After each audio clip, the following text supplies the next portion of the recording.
The operator role, which we have just demonstrated, has slightly fewer privileges than the administrator role.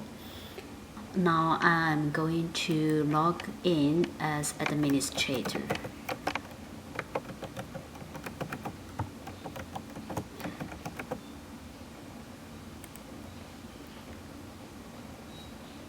The administrator role has full access to the station. Normally this is assigned to who not only needs to set up a system, but also needs the flexibility to work with all the features. This could be a fully trained control contractor. This is the main user interface for the administrator.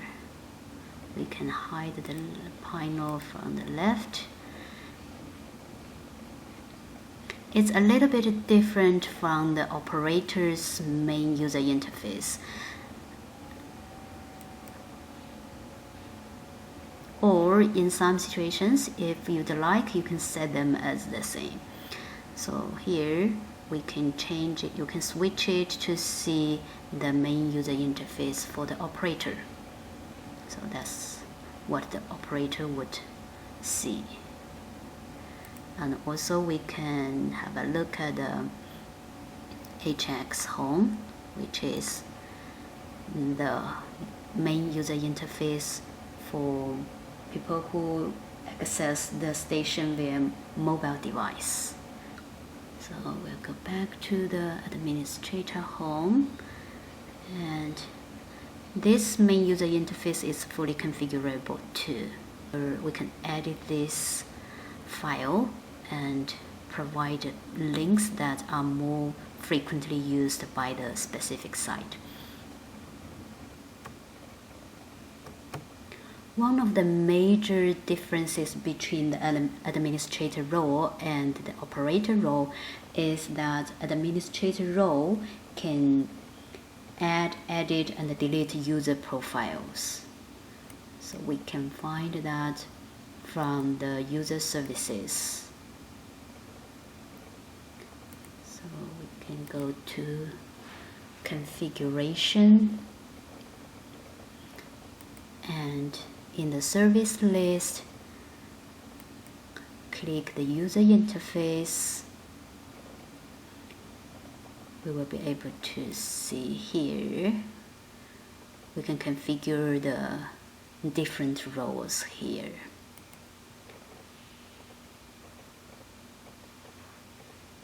Here is the list of the user types. Facility Explorer contains 5 predefined roles, each with a set of predefined permissions. First is the administrator role, which is the role we are logging in now. In each of the roles, we can provide some user details, configure the password,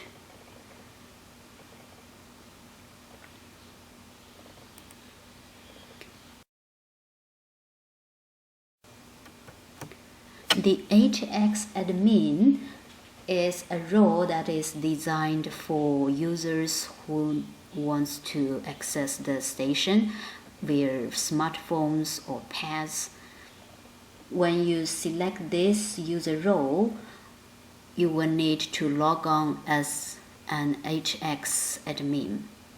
We will need to set a different navigation file other than the administrator role. So it can be configured here. And we can also fill out the user details.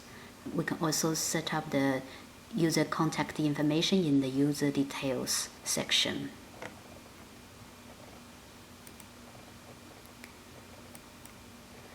The operator role has slightly less privileges than the administrator role.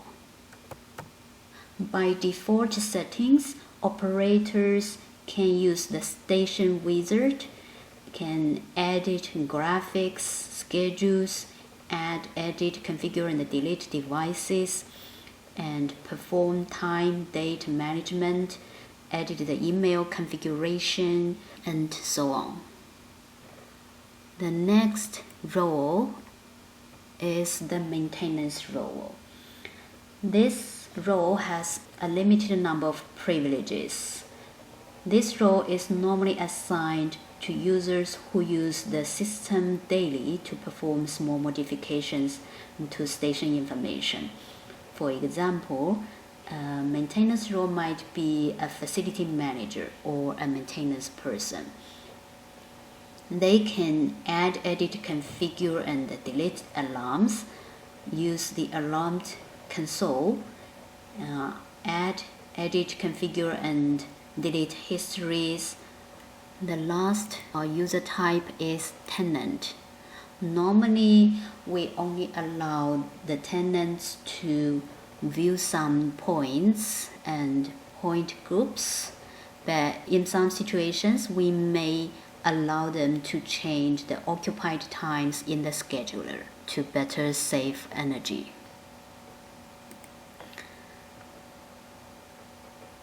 So we can double click the user services to change the permissions to each type of the user.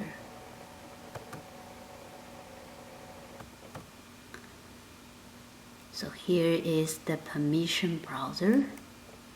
So for each of those items, we can edit the access privileges for each group of users. For administrator, for all of the services, it is read-write initialization. And for operators, we can change it if we'd like. For example, if we are going to allow the operators to do some category service, we can double click and check the corresponding privilege to allow them to read or write. This brings us to a full list of the configurations and the files with the privileges table. And after you finish the modifications, click Save to save your changes.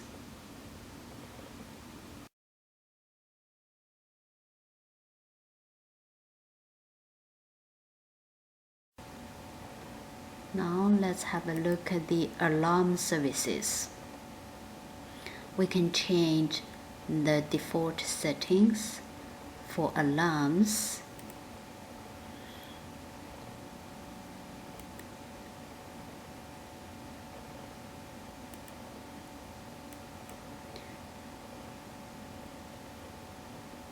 We can select when to receive alarms and the days of the week and transitions, whether to give out alarm if some device status has been changed to off normal, to fault, or to alert.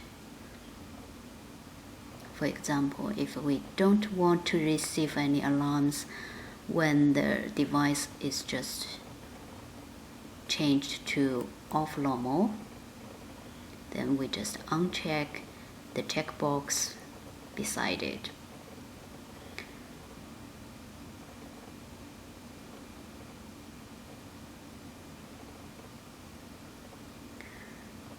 And the next service is the email service.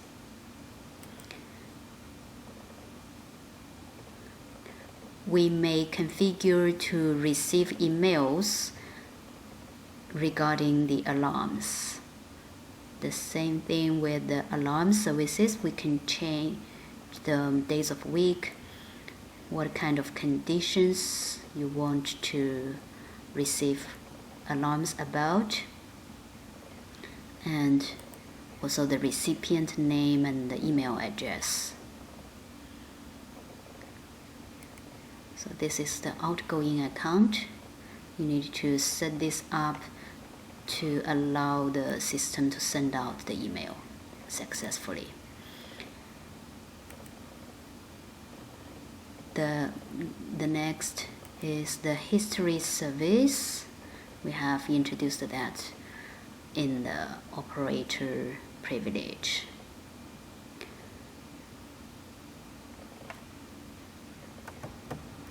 Another service I would like to mention is the backup service. We can manually back up the system, and here is the settings for the backup, which files you would like to exclude from the backup. So that's all about the services. Let's go back to the administrator home. Currently, we have only 2 field controllers. If we are going to expand our system and add 2 more controllers, what shall we do? So the first step is to set up the controller itself. You may want to do some programming, load the program to your controller, set the MAC address for the controller, make sure that it is different from the MAC address of existing controllers, connect it to the FC bus, then you are ready to add it to the system.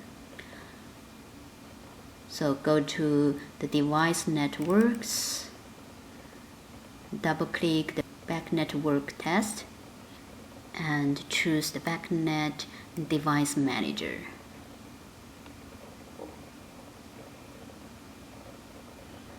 It brings us to the BACnet device manager. We can click discover.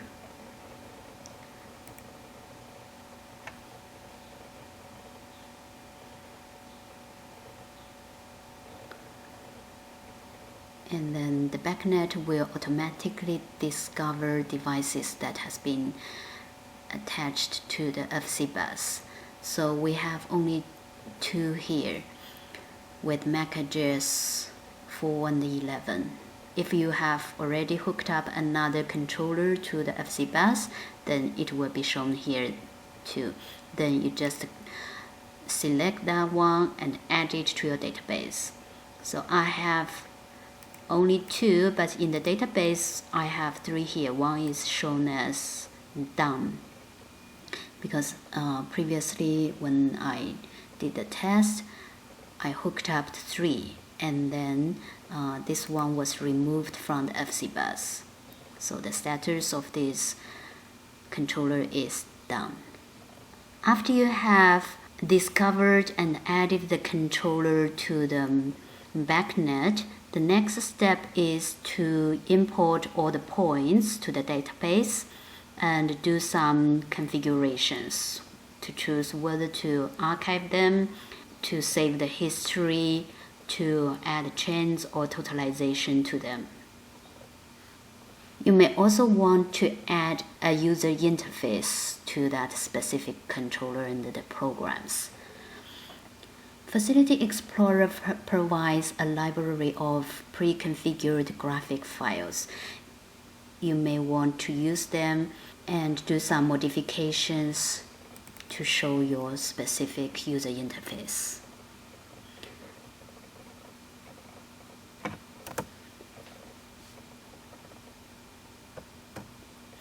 So here is some system graphic files in the library.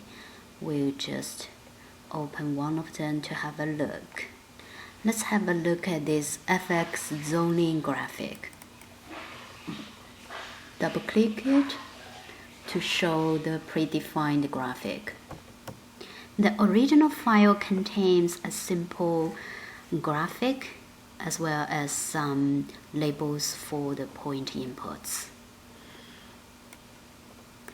So we can add some components if there are any in the duct, and also we could edit the points and link the display points to the actual points in the database. Click the PX editor, which allows us to do some modifications to the points and the graphics. We can also add some links. It is always good to have a link to the home page if we have multiple user interfaces. Double click on the labels and we can bind values to the points. For example, if we are going to bind this value to one of the points in the database, we just navigate to find out the point. Go to the points, zone temperature, and click OK. Now the temperature is shown here. We need to change the size of the label box to make it fit here. And also we can double click those buttons to change the hyperlink, which page you would like to show when this button is clicked.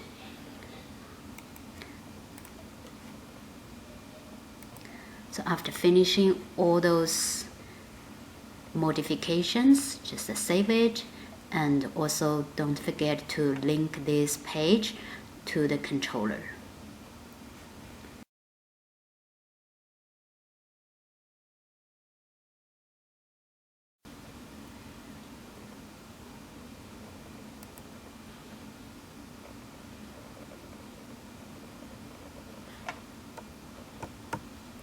And you may also want to add some schedules to the new controller program, or in some situations you would like to share some points with other controllers, then you can use the link manager to do that.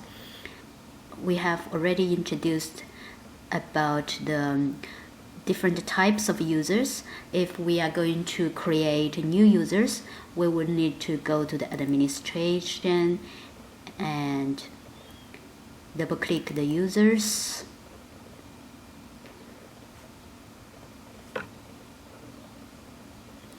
It will bring us to the list of current users. So here we go. There is a new button at the bottom.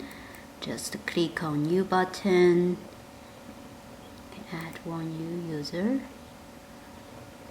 and we can change the username. For example, I'll add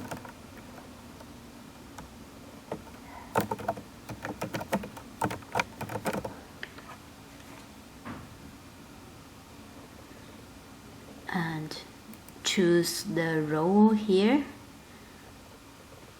I would like to add myself as an administrator. Change the name to as that. Password, set your own password.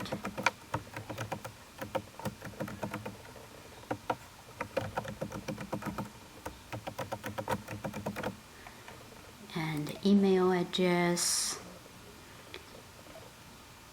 So which file you would like to choose for your navigation, and fill out all the user details, including address, phone, fax, and then after you click OK, a new user has been added.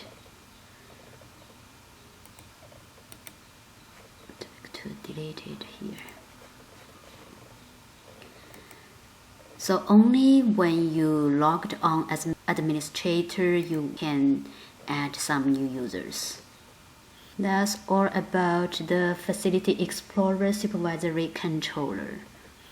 Thank you very much for watching.